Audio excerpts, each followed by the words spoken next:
The 1997 JGTC season started at Suzuka Circuit, and it was Nissan versus Toyota right from the very beginning. Aguri Suzuki in the Zexel Skyline was first into the first corner, followed by Masanori Sakia in the Castrol Supra and the battling Calsonic and Cure Skylines. But there was to be early technical trouble for the Hoshino Racing Run Blue Car, which saw Kageyama and Kondo's Cure Skyline get a bit too close for comfort. Hoshino was sadly left to jog back to the pits out of the race. There was really close action right throughout the field, as the Team Saab Supra of Olivier Gruard and Masami Kageyama battled the Cure Skyline, which was shared by Kageyama's own brother, Masahiko, as well as Masahiko Kondo, the famous musician. The Nissan had got the advantage of the Toyota, but eventually the white car found its way round the outside of the Skyline. In GT300, the Taisan Porsche of Keiichi Suzuki was running strongly up in second position, but that run came to an end when it was shown the black flag. Another strong run that came to a premature end was that of the number 36 Castrol Supra, crewed by Pedro de la Rosa and Michael Crum. It retired with a rather apparent engine problem. Crum, who was at the wheel at the time, was simply left to walk home. Victory then went to the Zexel Skyline, to the delight of its crew on the pit wall, and also to that of Eric Comas, who had joined the Nissan team from the Castrol Tsurumo squad at the start of the year. In GT300, Max Aridio and Hideo Fukuyama won in their Nissan Silvia, despite this little spin.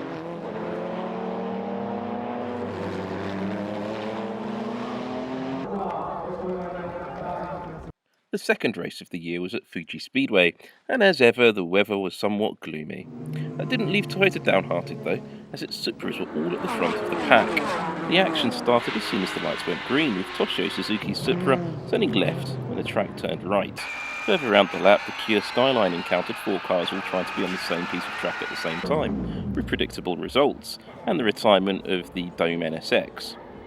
It wasn't much better for the Raybrigg NSX either, which planted itself into a barrier a lap later, bringing out the safety car and leaving Team Kunimitsu with an extensive repair job on the way home. Through the fog and chaos, the Zexel Skyline had found its way up to second, though the Supras wanted that place back. First, one of the Tom Supras tried and failed. Then the number 5 Zigan Supra of Tajima and Goosen tried and succeeded. It was to be a short-lived success though, as the number 5 car backed into the gravel and out of the race, to the clear frustration of Mark Goossens. The Team Saab Supra of Tatsuya Tanegawa and Masami Kageyama was out in the lead, but it was not all alone. The Unisia Jet Skyline was now in second position and hunting down the Supra. It was a fruitless hunt, the Skyline never caught its prey, and Team Saab took victory. Team Taisan's Porsche won the GT300 category after a hard-fought race which was almost entirely ignored by the TV cameras. The driver made up for this though by waving enthusiastically at the crowd. The third round of the championship was at the Sendai Highland circuit, and once again there was a Toyota on pole, the number 37 Castrol Supra of Sakia and Suzuki. And right from the start, it had to fend off the attentions of the Zexel Skyline. The Raybrigg NSX was also looking strong in third position, though it had to work hard to defend that position from others looking to move up the field.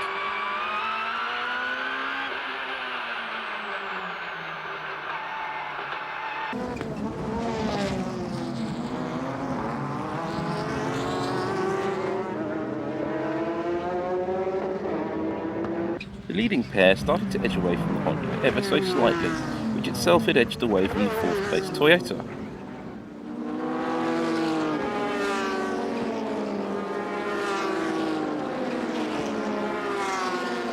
Further back in the field, the Calsonic Skyline was making great progress through the pack, after starting down in 33rd position. Kazuyoshi Hoshino pushing hard to make up for an error made by Satoshi Motoyama in qualifying.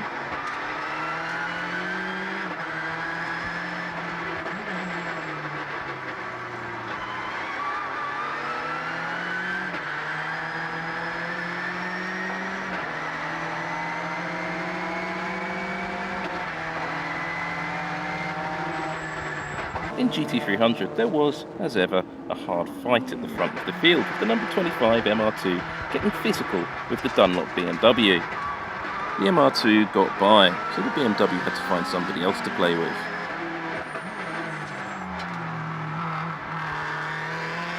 Back at the front, the battle for the lead continued, and the ZXL Skyline was doing everything it could to get past the leading Supra, finally getting it done as the Toyota ran into the gravel, also letting the Honda by. Now it was Nissan, Honda, and Toyota at the front. Hoshino brought in the number 12 Calsonic Skyline with some sort of engine trouble. His hard charge brought to a premature end, but the car did get back underway a little bit later.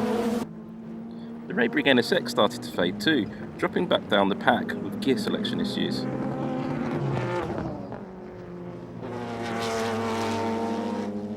Despite no longer having the lead, the Castrol Supras were running extremely strongly in Sendai, with the Tom's Run number 36 car battling with the Tsurumo Run number 38.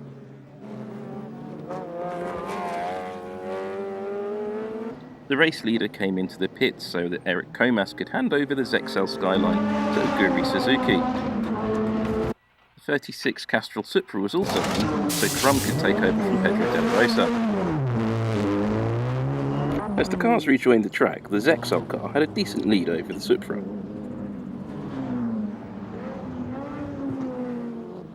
In GT300, the race-leading MR2, which for all watching looked like a mini GT500 car, was in for fuel, tyres and a new driver. Up front in GT500, Crum had closed the gap with Suzuki and was trying to get past for the lead. Showing his skill, the German got a better run on the exit of one corner and slipped up the inside of the Nissan into first position. Showing his experience, Suzuki got that position right back. It wasn't over, and despite an awkwardly located GT300 Boykos BMW, Crum decided to have another go at it, and despite being held up in the corner, got another great exit and looked to get past, only to have the door firmly closed in his face. In the final corner of the penultimate lap, Suzuki made a tiny error. Crum was through and into the lead.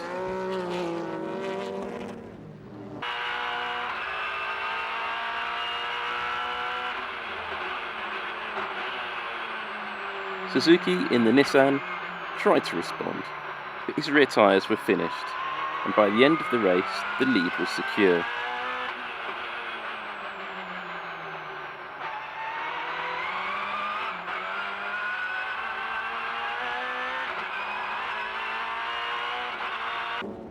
Like Super GT today, JGTC was a tyre war formula, and on this day, it was the tyres of the Supra that won out.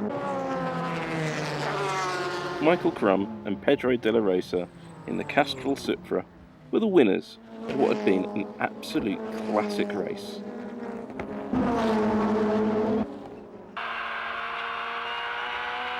As de la Rosa celebrated with his team boss on the pit wall, another Toyota was taking victory in GT300, this time the number 25 MR2, which had really looked unbeatable all day. As it crossed the line, all that was left to do was for some Toyota drivers to say well done to each other.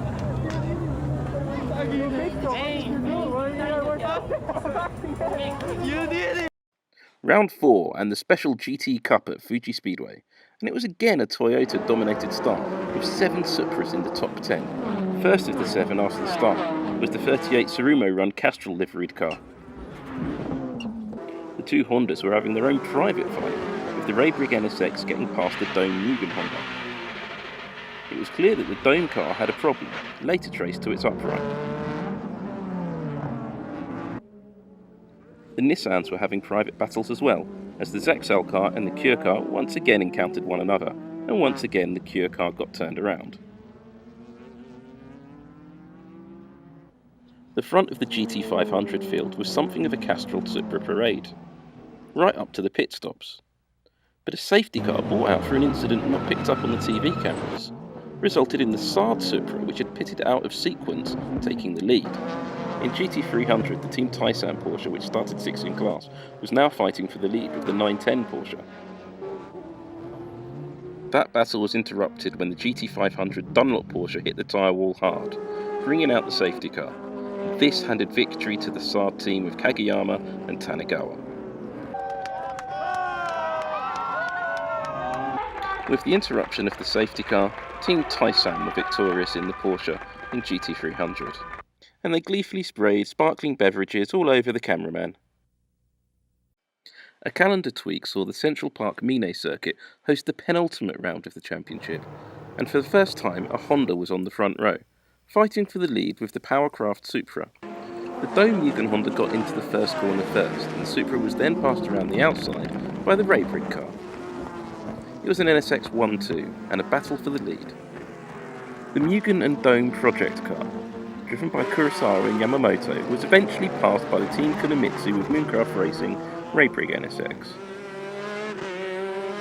As the GT500 field worked its way through the GT300 traffic, the ZXL Skyline made an ambitious move on the Team Taisan Porsche, consigning it to the gravel track.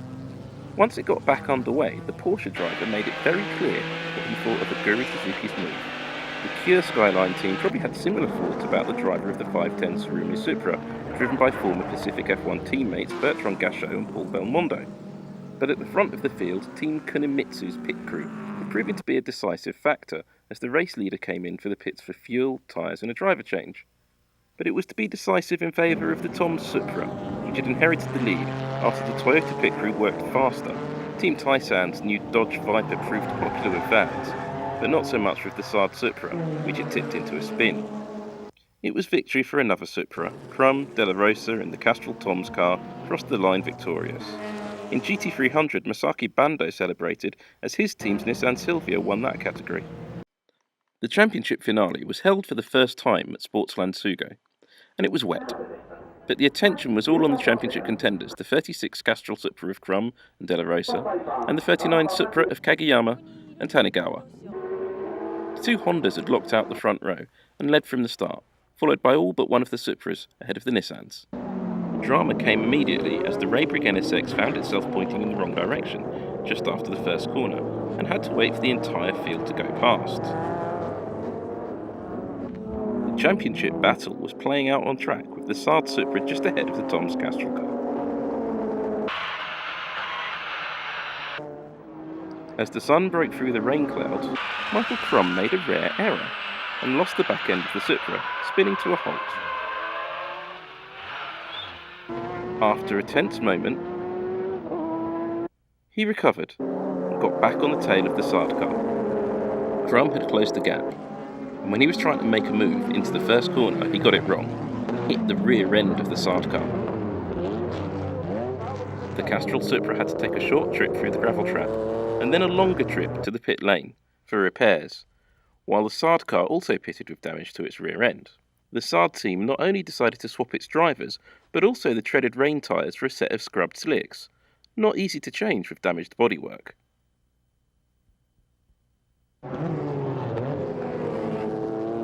In GT300, the number 26 Taisan Porsche led by some distance from the Bando Nissan Silvia, the Porsche being driven with some enthusiasm.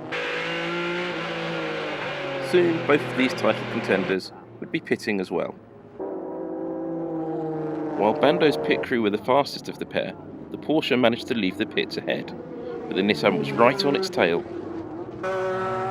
Running on slicks on what was still quite a damp track, the Porsche got very sideways on a wet patch, and that allowed the Nissan past. Not long after, though, it was the Nissan's turn to find the water, and it too had a little moment and a spin. The Porsche had got its place back, but then it once again found a wet part of the track and had another spin, recovering only after the Nissan had gone back through. The Silvia's windscreen wipers made it clear that there was another factor at play. It was raining again. With every car in the field running on slicks, it would be a tense final few laps, as the track simply got wetter. The race win went to the number 5 Zigen Supra of Tajima and Cousins, but the championship, that went to Crum and Della Rosa in the Tom Supra, the first time an all-foreign driver lineup had won the JGTC.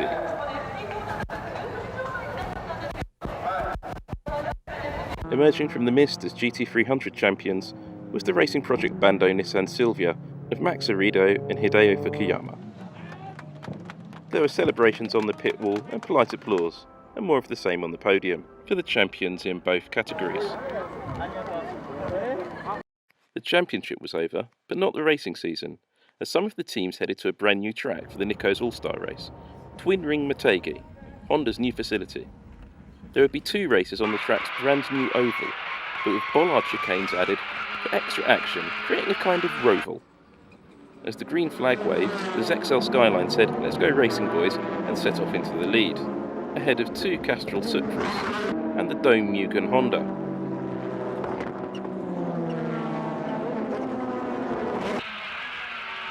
The bollard chicanes caused predictable chaos, at one point with 4 cars tangling with each other and the bollards. Masanori Sakia, driving the Castrol Supra, tangled with his own brakes and swapped ends. One of the other Castrol Supras got overtaken by a Lamborghini, which was actually running well, until the Saab Supra tangled with it and ended its day. GT300 had fun too, the number 60 Toyota Cavalier also failing to navigate the chicane. All the while, the Zexel Skyline kept the lead and won the event, while in GT300, the Ferrari 355 of Team FCJ took the honours. It was a great way to end the season. So if you've enjoyed watching this 1997 JGTC review, don't forget to hit like and subscribe and leave a comment.